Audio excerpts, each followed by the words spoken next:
Thanks, Ray, and hello to everybody listening from wherever you are, from your desks. As Ray said, from the comfort of your desks. So I'm going to talk to you about the power of the dark side. And to start with, I'd like to take you back maybe 2,000 to 3,000 years ago to ancient India and share with you some behavioral models that people had way back then. So way back in 2000 BC, people in India felt that the human body was like a chariot and that we were driven by horses. The horses were passions which actually drove us, and that the seat was occupied by the intellect, who used the controls to control the passions and drive the chariot onwards. So if we move on, we find that Plato had a very similar model to that. Yeah. So in Plato's model, in fact, the chariot had two horses. There was a dark horse, which represented our passions, which, I'm sorry, I think we raced ahead. The dark horse represented our passions, which led us downwards towards earth. And there was the white horse, which led us upwards, which represented our higher selves, led us towards heaven.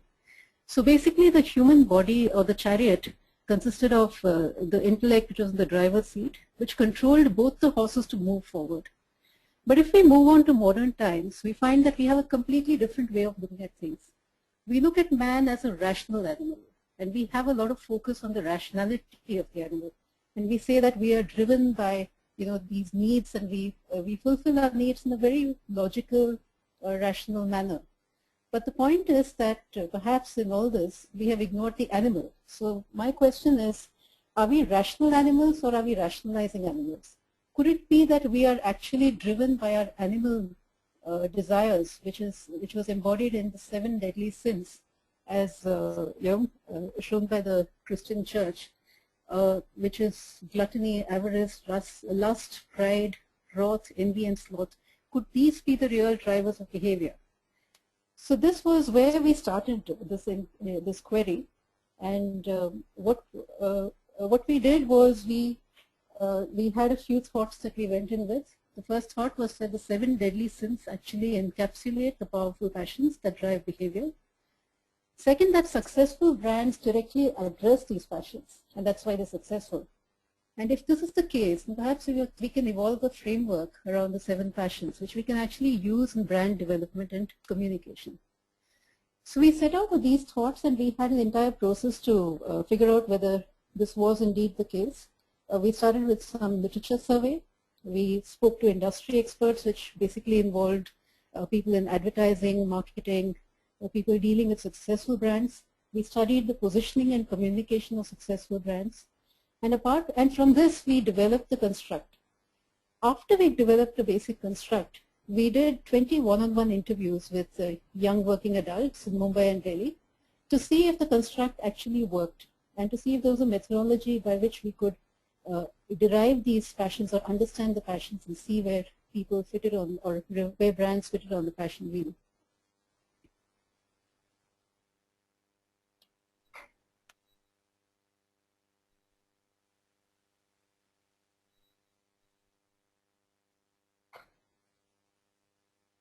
Yeah. So let me take you through some of the key findings that we had. And to start with, I'd like to take you around the wheel of sin, which formed the very basis of our theory that all brands and all drivers actually center around these 7 deadly sins. Now, out of the 7 sins, 4 of these so-called sins are physiological in nature, which means that these are basically animal drives. For instance, lust corresponds with our need for procreation, gluttony is our need for food, sloth is the need for rest, while anger is the need to protect ourselves and self-defense. So these 4 so-called sins are drives that we share with other animals in the animal kingdom, other mammals really. So let's start with lust. What is lust?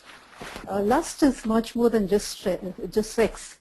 Lust is about intense yearning. It's when you yearn for a product, you don't just want it. When the act of purchase is an act of consummation. When you enter a deep and a possessive relationship with the product that you've bought, and not just a sense of ownership. And when you feel an enslavement of your soul, when you feel one with the product that you have actually purchased. So if you can imagine some products that perhaps you may feel this kind of a powerful passion towards. I know a lot of men feel these passions towards automobiles. And perhaps it's because of that some of the earliest users of lust in their communication have been automobiles. I don't know how many of you are familiar with the Jaguar ads of the 1960s, which were extremely successful and very, very impactful. And of course, other brands, other automobile brands have used lust quite lustily over the years. The other category that has used lust codes is the perfume category, the personal care category. Categories where lust is intrinsic or which is used to as a basic drive in the category, in the product. So you find a lot of brands which are called guilty, or the Axe effect, which is entirely based on animal attraction. But lust is not just about animal attraction and guilt. In fact, there have been extremely popular brands such as the Apple, where one wonders whether the popularity of Apple arises from the lust coding in the apple, the half-bitten apple, which is at the center of the brand. So moving on, the next so-called deadly sin that came out of the closet was gluttony. Now what is gluttony? Gluttony is this unbridled, excessive consumption, which is almost childlike and grotesque. Now, if you can think of a brand that uses gluttony cues to a great extent, I think you could feast your eyes on this one. Big, beefy bliss. A lot of food products have used gluttony because of the natural compatibility. And in fact, in many cultures, gluttony is not quite negatively perceived. But gluttony is not just about food. Gluttony could be about an excessive indulgence in anything. If you can see this visual of Imelda Marcos and her shoes, I think you will understand what gluttony really means. Now let's move on to another deadly sin, which I would say in today's context is probably the real sin, sloth. Today we are not really allowed to be slothful. We have to be active. We are expected to be on treadmills. We are expected to take holidays which are full of activity. Being slothful is something that is not socially acceptable even today. And yet there is a secret sloth in all of us which longs to retreat into listlessness and the blissful absence of thought. And this is what gives rise to, surprisingly, a couple of very, very good, interesting brands that have been positioned on sloth. Kit Kat. Have a break, have a Kit Kat. The concept of Kit Kat is the concept of a pause in a hyperactive life. And probably that defines the success of the brand.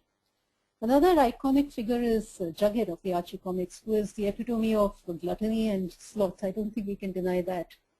And these have been very highly successful characters. Now let's come to anger. What is anger? Anger is adrenaline. It's a fight or flight instinct. It is aggression. It is battle. It is this entire effort to repel the enemy. Where do we use this anger? We use it to fight our bugs. We use it to fight our germs. We used it to kill mosquitoes, to kill the unseen germs in our toothpastes. But anger is not just about murder and killing. Anger is also about uprising and rebellion. In this context, some of the greatest protest movements and protest stars of the 1960s, or perhaps early 70s, have been built on the concept of anger. Bob Marley is one such representation of the kind of anger which is about rebellion and the need to stand up for your rights. Many of our protest brands, for instance, even a Pepsi, which once had the line of being the choice of the new generation, or any brand which stands as a rebellion or as an overthrow of old modes and old values, could be said to be positioned on anger. And I think these words were definitely popular because they were very, very angry. The Angry Birds. And there is an entire genre of movies, of film, which is based on anger. In fact, anger is probably underexploited in our marketing world, but it is overexploited in the film world. So the entire Quentin Tarantino Kill Bill series, or a lot of his movies, his films are based on anger, and it has been an extremely effective emotion to sell films. So there we have it. These four are your physiological sins. Now let's come to the other three: pride, envy, and greed. Pride, envy, and greed are what I would call social sins. These, interestingly, are unique to human beings, at least so we feel. We do not share this with other animals. And these are sins which have been used quite extensively in a lot of our communication and marketing. Let's start with greed. What is greed? Greed is avarice. Greed is aggression. It's plunder, a voracious appetite to grab more than you would like. And victory at the end of it to garner spoils. In fact, greed drives everything today. The very basis of our capitalist lifestyle is greed. So it starts from little tickle of saying buy one get one free, to huge sales which induce a desire in us to rush out and just grab everything in sight. Greed is something that drives the entire capitalist society. And in fact, as Gordon Gekko said in his film Wall Street, greed is good. Right? Now let's move on to pride. What is pride? Pride is hubris. It is self-love. It is narcissism. It's arrogance. Pride is evident in the tone of your voice, the line of your body when the arrogance in your gestures. Pride is about somebody like Muhammad Ali, who said he was the greatest. He said he was the greatest even before he knew he was. Pride is about somebody like Harley Davidson, who proclaims himself the king of the road. But pride is not just about the strident self-proclamation. Pride is also about self-love. It's about falling in love with your own reflection in the mirror. Pride is about a L'Oreal, which says, L'Oreal is good for you because you are worth it. Pride is an intense and unambiguous feeling of self-love that's embodied in this. Pride is also not just about proclamation. Pride is about a sense of arrogance which goes deeper than having to shout it out from rooftops. If you look at the codes of pride in this ad for iPhone 4, it says this changes everything again. So there is no acknowledgement of competition. It just is. It just believes that it is the best. With extreme pride comes extreme envy. Pride and envy are two strongly interrelated emotions. Aristotle said that envy was the pain caused by the good fortune of others. In fact, there are cultures where the local word for the word envy is a physical pain in the stomach, which is caused by the good fortune of others. And today, envy is very, very widely recognized as a key driver to a lot of purchasers, especially with luxury products. There are even perfumes which are called envy. For instance, the Gucci Envy perfume is one such example. And as Marilyn Monroe, who has a way with words, put it, it stirs up envy, fame does. So when you position your brand or your product on envy, it implies that your brand or product is extremely famous and extremely desirable. And it is an extreme form of pride that is expressed by envy. So if you look at it now, it would appear that our wheel of sin is very full and that we are able to explain all brands using the wheel of sin. So, but is that really the case? Surprisingly and interestingly, no, it wasn't. Let me introduce you to the concept of guilt. We grew up in an extremely moral society where we are taught that certain behaviors are right and certain behaviors are wrong. Although we say that these 7 passions are animal passions, they're also considered sins. So we face a lot of guilt when we give in to our passions in an unbridled manner. So we have this need to balance our behavior with an opposite behavior. So for every sinful behavior, there is an equal and opposite expiatory behavior. And I would call these expiatory behaviors angel behaviors. There was a study recently which we had done with the health seekers where there was a woman who told us that every time she ate an extra pastry or an ice cream, she ran 4 extra rounds in her evening session of exercise. So she felt a need to balance out her sin with an expiatory behavior. So let's look at some examples of such angel behaviors. In fact, we find a lot of brands, if we really look for it, we find a lot of brands positioned on the extreme other end from the sins. For instance, this brand, which is a local Indian brand, has this concept of stop laziness, start health. So it is at the other end from which is alacrity. There are 2 other brands which are actually very successful brands which are positioned on alacrity. One is Nike. Just do it. The whole concept of Nike is anti-sloth. Don't procrastinate, just do it. The other brand which was also very successful is Avis. We try harder. So this is based on the spirit of hard work, and these are both extremely successful brands. So this seems to be a little against the whole concept that we had started off with, that the seven passions actually drive everything. As we move on, we have another interesting example here, the MasterCard. MasterCard says there are some things money can't buy. For everything else, there's MasterCard. If you examine the statement, you'll find that there are 2 subtle opposite opposite passions which are expressed here. There are some things money can't buy is an expression of humility. For everything else, this MasterCard is an expression of pride. This is a very, very successful brand statement. So in the credit card area, in the credit card category, we also had a brand like Visa, which is also in the Indian context. They have talked about using Visa to bring light to a village, to a remote village. So therefore, brands have found it fit to position themselves in angel spaces and not just in the sinful or devil spaces. So therefore, what we are finding is that there are 2 sides to this. There is the side of the devil, which is the pride, envy, anger, lust, gluttony, and sloth.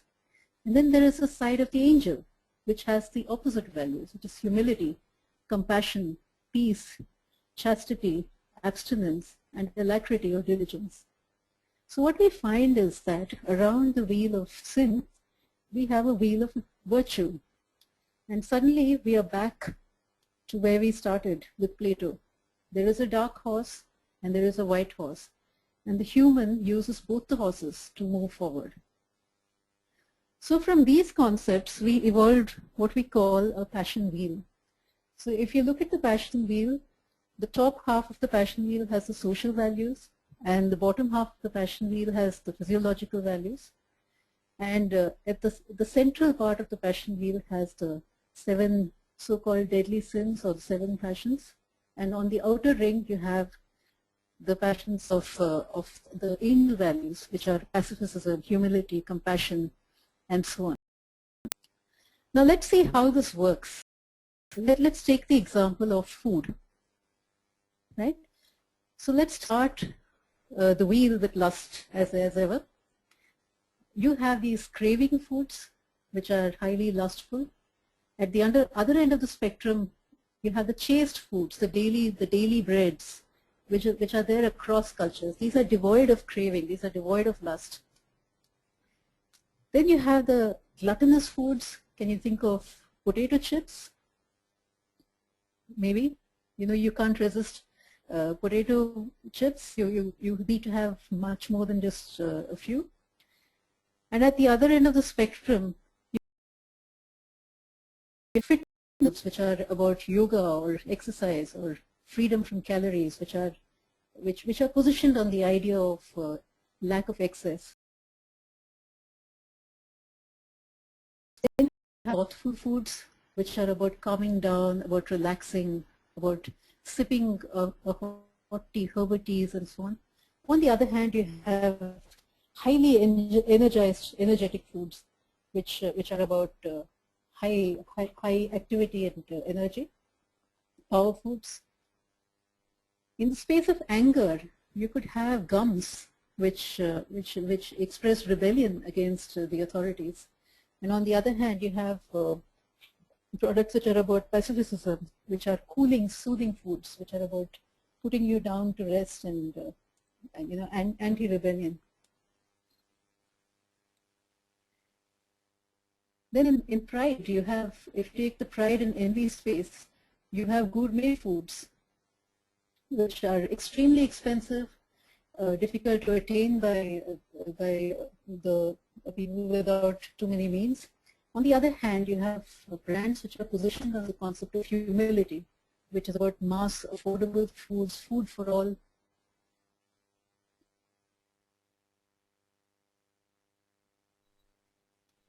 And finally, you have the greedy foods, where you say, okay, more bar per bar. And on the other hand, you have products which are positioned on gifting and sharing, generosity, charity, and so on. So you see that the passion wheel contains many products in this category, which are positioned very sharply on the values on this wheel. Right? Now let's move ahead to see how we can use this wheel. So let's take one category in this, the category of chocolate. Now if you were a chocolate major and you were looking for spaces in new spaces or unused spaces in which to position new ideas or new brands, new products, let's look at the wheel, how we can use the wheel for this. In the area of lust, you have chocolate allure, you have Godiva chocolates. In the area of gluttony, which are based on the idea of gluttony. You have the chocolate break. You have a gourmet range, which could be. You have energy bars, which are in the area of alacrity and diligence. You could have abstinence products, which are in the area of sugar-free. You also have in the area of charity and generosity, you have gifting products that spread the chocolate. So if you sit back, you would find that you have probably many spaces which are covered by existing brands. There are also slots that are empty. So could you think of new ideas to fill these slots? For instance, a fruity and compassion, a provocative chocolate in the area of anger, maybe a chili chocolate, maybe a health-oriented chocolate in the area of abstinence and chastity. So therefore, this kind of a wheel could give rise to new positioning ideas, new product ideas. Now let's move away from food to see whether this can be used in other categories also. So I've taken the category of social networks. Let's position Facebook on this wheel. Now Facebook, as many would admit, is a very self-loving, narcissistic network, but it also has the concept of generosity because it has a share button, right? So Facebook occupies these two spaces. It occupies the pride space in this wheel of sin, and it occupies the generosity space in the wheel of angels, in the wheel of virtue. Now if you take LinkedIn, LinkedIn is equally about oneself. LinkedIn is also about pride. But LinkedIn also has the other space of alacrity and diligence because LinkedIn is a work-related, it's a work-related social network. Let's take Twitter. Now Twitter is not just about the self. In fact, it occupies an envy space because Twitter doesn't have friends, Twitter has followers. So it implies a leadership position, and a lot of people who supposedly are in a state of adulation for the person who is tweeting, right? Twitter also occupies a space of anger in the wheel of sin because when people are angry, they tweet. So it seems to be a very natural medium for tweeting. Twitter is also about alacrity and diligence because it's about immediacy. So the moment something happens, the first thing you hear is a tweet. So if you notice, it's very interesting that all these three networks are called social networks, but ultimately it's about me. So if we move on to understand what are the possible spaces in a social network, you'll find that there seem to be many, and possibly a lot of these are already taken.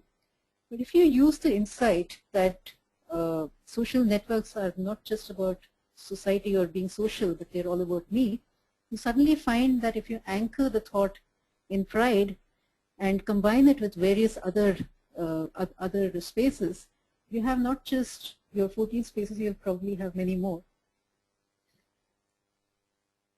So this brings us, therefore, to where do we go forward with this model? Okay, so if you notice, there are, as we talked about earlier also, that there are two sides to this. There is the social side and there is the animal side. If we could overlay the social passions or the social sins and the social angel aspects over the physiological sin stroke angel aspects, we could come up with a number of matrices. So let's look at some of them. Let's look at this matrix. Now, in this matrix, I have pride and envy on one side and humility, compassion. So that is the continuum from angel to devil. And on the x-axis, you have lust and chastity. So that is the devil to angel continuum here. Now, if you look at a lot of iconic brands, for instance, Apple, you would find that it is positioned on a combination of lust and envy, which is the top right quadrant. So a lot of brands, for instance, would fit into this and to form the iconic zone. Other areas that one could look at, other matrices that one could look at are these. So if you look at the one on the left, the blue one on the left, you have pride and envy and sloth. So these could be your luxury holidays, your extreme luxury products, which are high priced, which are desired by everybody, which imply great relaxation and great slothfulness. So that would be a space where a lot of high-end luxury products would be positioned. On the other hand, if you have, and if you look at the red square there, the top right quadrant here is high pride stroke envy against anger. So a lot of your high-end brands, which are protest brands, could be positioned here. Whereas if you look in the same quadrant, in the same square, that is the red square, if you look at the lower right quadrant, that is humility or compassion and anger, this could be symbolic of the masses uprising. There is a very successful brand of tea in India which actually used this position. So the whole campaign was built on a sense of anger and uprising by the common man against the system. So that is the positioning of anger and compassion. At the bottom, you have the green square, which is about pride and envy and gluttony. So this, I think, are your gourmet foods and your high-end collectors products. And if you look at the gluttony versus humility, compassion, you could also look at binge viewing of television programs would probably qualify for gluttony and so on. So these are currently in progress, but the point is that one can use the physiological and the social sins and layer them one on top of the other to arrive at many more spaces for use in our communication and our positioning. So therefore, how do we actually use it? So what are the questions we need to ask ourselves? The first is, what are the category spaces? We need to define the category spaces as they are in terms of the passion wheel. Within that, what space does your brand occupy? So where are you currently on the passion wheel? And here I'd like to say that a brand needs to stand for something sharply on the passion wheel. There is no continuum. It's a digital concept. It's not an analogous concept. What spaces do other brands occupy, and how do you sharpen your stance? Now, the operative term here is sharpening the stance. So there is no point if your brand seems to stand vaguely for a sense of pride or vaguely for a sense of anger. One stands for pride, one stands for anger, one stands for pacificism. It's very important for a brand to define what it stands for and take that position in an unapologetic and a very sharp manner. So therefore, you may use the passion wheel not just to position your brand, but to sharpen a brand positioning that has grown dull and burnished. Now the next, so therefore the passion wheel can help us in many different ways. It could help us to formulate hard-hitting communication. For every one of these passions has a particular set of codes that are associated with it.